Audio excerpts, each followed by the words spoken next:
that's when discernment, that's when clarity is brought about. Well, one story I've had in the hopper, but I just haven't gotten to for various reasons, is this topic of marijuana usage. This has been a topic of debate for, well over a decade, well over 2 decades, really. And it's this whole topic of marijuana. Is it good? Is it bad? What are the effects? Should it be legalized? And then within that topic comes recreational, and some other people call the topic medical marijuana, even though there are no proven long-standing medical benefits to marijuana. So to call it medical marijuana is really, I would say, false advertising, to say the least.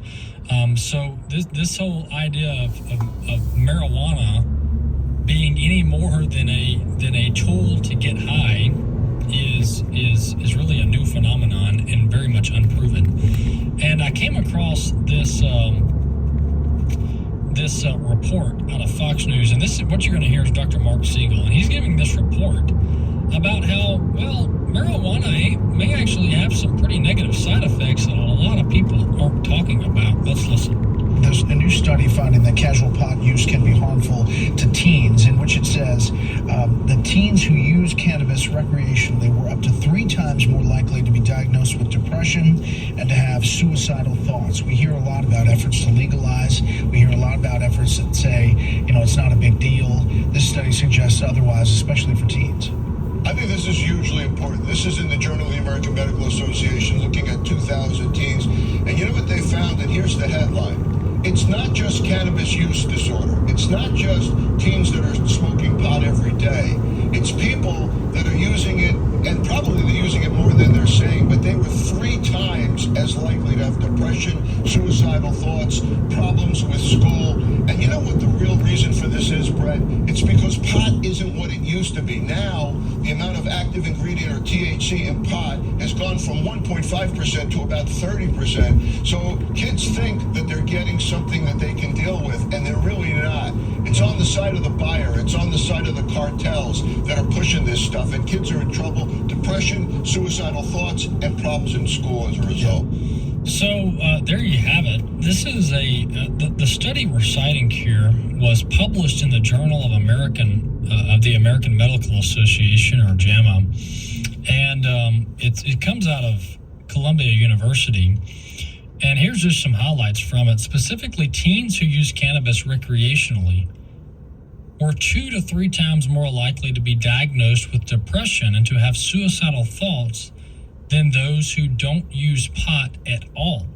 Teens who have cannabis use disorder were 4 times more likely to have mental health disorders than non-users. Boy, we sure have watered down our terminology. So now cannabis addiction, or dope addiction, is now called cannabis use disorder. Wow. Fascinating. Can we water things down anymore? Can we make things more confusing than they already are? Oh, yes, we can. We can call addiction a use disorder. Crazy stuff here. Why can't we just use simple terminology that we've used for decades? I don't know, because we got to be sophisticated. There's always something new out there. We can't just use what's worked for a long, long time. And so this just brings about this discussion and really this debunking of the notion that marijuana is harmless, and then others say marijuana is great for us. Let's get high, they say. And if you got a sore back, give me a doobie. That's kind of the narrative for these people that are like medical marijuana.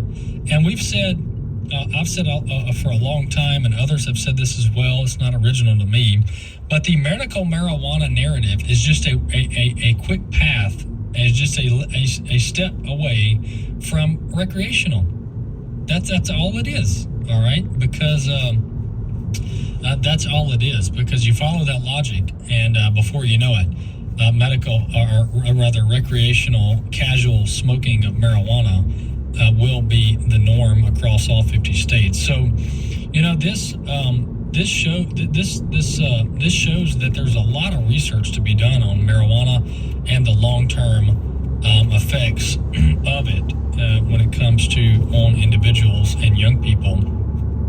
you know, this really brings about the question of quality of life and about how do we deal with things, how do we cope.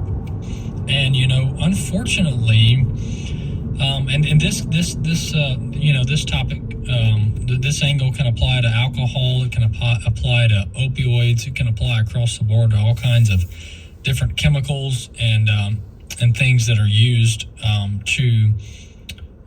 to satisfy us, if you will, from a temporal, fleshly sense. But our society, broadly speaking, our society is so reliant on these different drugs, medications, tobacco, in this case, marijuana. I mean, we are a heavily drug society. Let me just say that. We are a heavily drug society. I mean, you go to the doctor, and I've done this before. You go to the doctor and you tell them you're having a bad day, they will say, would you like me to prescribe you something? Would you like me to prescribe you something? It's like, no, I'm just having a bad day. Just sympathize. Goodness gracious, let's don't just pump out meds because somebody's having a bad day. And the same thing could apply to people that are having a bad week or a bad month or even a bad year.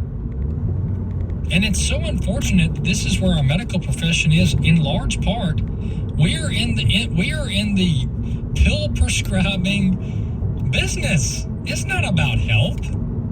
True health is being able to overcome many of our issues through natural means. And just like when you go and you talk to the doctor about being overweight, and they're like, well, I've got this medication and that medication and this medication, and we can get you on all of them at the same time if you want.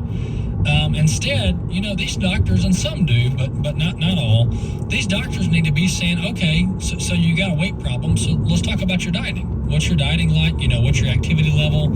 How much time are you spending on your screen, on your couch, playing Call of Duty? Let's talk about all this stuff and how you, the individual, can work yourself out of this situation. Instead, it's dope. Let's just prescribe some opioids and move on to the next patient. So we've got this large-scale societal problem, and the medical industry is not doing much to help this situation. And this study on marijuana is indicative of the larger issue of substance abuse, substance addiction, and the inability of people and adults to be able to cope with situations in healthy ways that do not cause heavily reliance and addiction on foreign substances. Another story I wanted to get to is, this one's out of Mississippi. This one's a doozy. Listen to this headline out of Fox.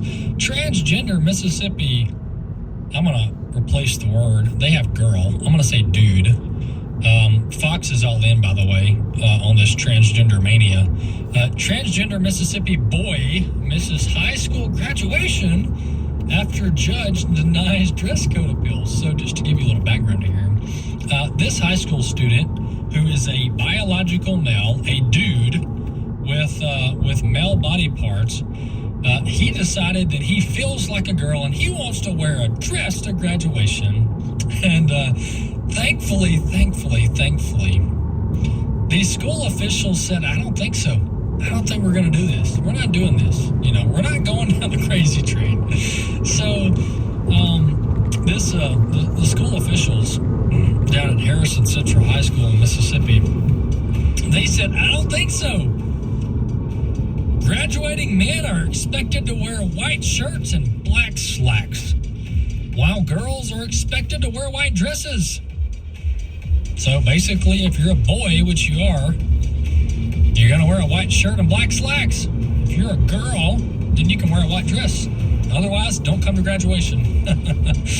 So the ACLU has lost thus far at the court level, and it's quite glorious. But quite disappointing and quite sad, for this 17-year-old who is struggling with himself and his identity. And where are the parents? That would be my question. Very, very sad. But hey, we've got school officials that have a little dose of sanity. We'll be back in a few.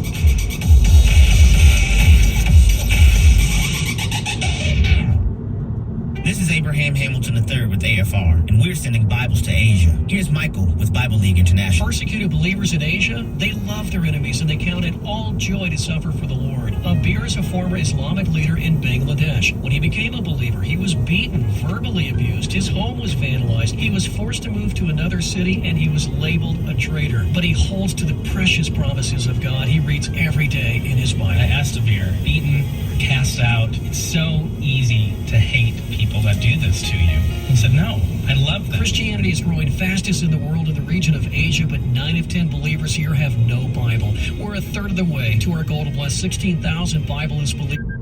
June, and would you keep us moving there today, Abraham? $5 sends a Bible. That's only $5 for a Bible. $100 sends 20. $500 sends 100. You can give by calling 800-YES-WORD. That's 800-YES-WORD. Or visit sendbiblesnow.org. That's sendbiblesnow.org.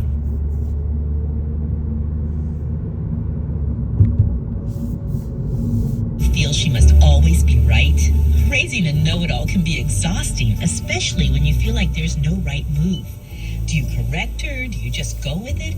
Either way, you're left feeling defeated. Take a step back and you can see that more often than not, know-it-alls are wrestling with some serious insecurity. That constant need to be right is a way to take control of a social situation and bolster their own self-confidence. As her parent, it's important that you listen to your daughter in these scenarios, but don't add fuel to the fire. God has given you, the parent, the authority. You have nothing to prove. Arguing only makes room for more combativeness. Listen, change the subject, and move on. We are all called to raise up the next generation of Christian leaders. Learn more about empowering girls through the love of God at raisinggodlygirls.com. Hey friends, it's Jessica Peck, Dr. Nurse Mama, as your 1-minute parenting coach. Who listened to you most generously as a child? Who gave you their time and full attention?